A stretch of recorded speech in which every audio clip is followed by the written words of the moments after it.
யூடியூப்பை பார்த்துட்டு அப்படியே நம்ம வாட்ஸ்அப் சேனலுக்கு வந்த எல்லாத்துக்கும் முதல்ல தேங்க்ஸ் சொல்லிக்கிறேன். ஏன்னா நமக்கு என்னாச்சுன்னு தெரிஞ்சுக்கிறதுலனாவது நீங்கள் ஈடுபாடு காட்டுறீங்களே. ஆக்சுவலாக நம்ம தமிழ் அனிமேல ஒன்றும் ஹேக்கிங் பற்றிலாம் சொல்லித்தரல. யூடியூப் நம்மளை அடிச்சதுக்கான ரீசனே பார்த்தீங்கன்னா ஹேக்கிங் சொல்லித்தரான்ங்கிற கைட்லைன் இஷ்யூஸ்னால தான். நான் எப்படா ஹேக்கிங் சொல்லி தந்தேன்னு இதை வீடியோவை பார்க்குற உங்களுக்கே தோணலாம். ஒன் பீஸில் ஒரு ஃபில்லர் ஆர்க்குக்குமே மெமரிஸை திருடுற மாதிரி அவங்களோட பழைய நினைவுகள்லாம் ஒரு சின்ன பையன் திருடி இருப்பான். அதுவும் ஒரு சீஹர்ஸை வச்சு. அது ஆக்சுவலாக வந்து மெமரிஸ் திருடுறான், மெமரிஸ் எடுத்துட்டான், அண்ட் மெமரிஸை வந்து நம்ம அழகாக ரீகெயின் பண்ணிட்டாங்கலாம் நம்ம பேசியிருப்போம். அதை வந்து சிஸ்டமில் இருக்க மெமரிஸை வந்து ஹேக் பண்ணி எடுக்கிறதுக்கு சொல்லி தந்திருக்கீங்கன்னு சொல்லி அடிச்சான். அதுக்கப்புறம் பார்த்தா எனிஸ் லாபியில் வந்து அந்த சீக்ரெட் பேசேஜ் வந்து அந்த சின்ன பொண்ணு கண்டுபிடிச்சிருக்கும்ல, அதுக்கும் பார்த்தீங்கன்னா ஹேக்கிங் சொல்லி தரீங்க, சீக்ரெட்டாக போகிறத பற்றி சிஸ்டம் வந்து எப்படி ஹைஜாக் பண்ணுறது, இந்த மாதிரியான விஷயங்களை சொல்லி தரீங்கன்னு அடிச்சான். அப்புறம் பார்த்தா எபிசோட் நம்பர் 342ல உசாப், நாமி அண்ட் சாப்பர் 3 பேர் ஒளிஞ்சிருந்து பார்ப்பாங்க இல்லையா, ஹாக் பேக் வந்து என்ன மாதிரியான விஷயங்கள் பண்ணிட்டு இருக்கான்னு. அதுக்குமே பார்த்தீங்கன்னா ஹேக்கிங் ரிலேட்டடாக தான் நீங்கள் சொல்லி தரீங்க. எப்படி ஒருத்தங்களை கண்காணிக்கிறது,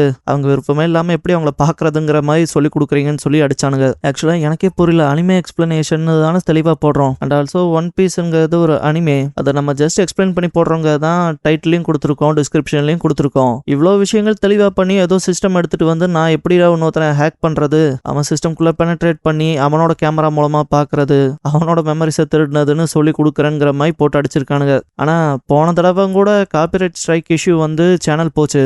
நான் இதெல்லாம் வந்து எக்ஸ்பெக்டே பண்ணல.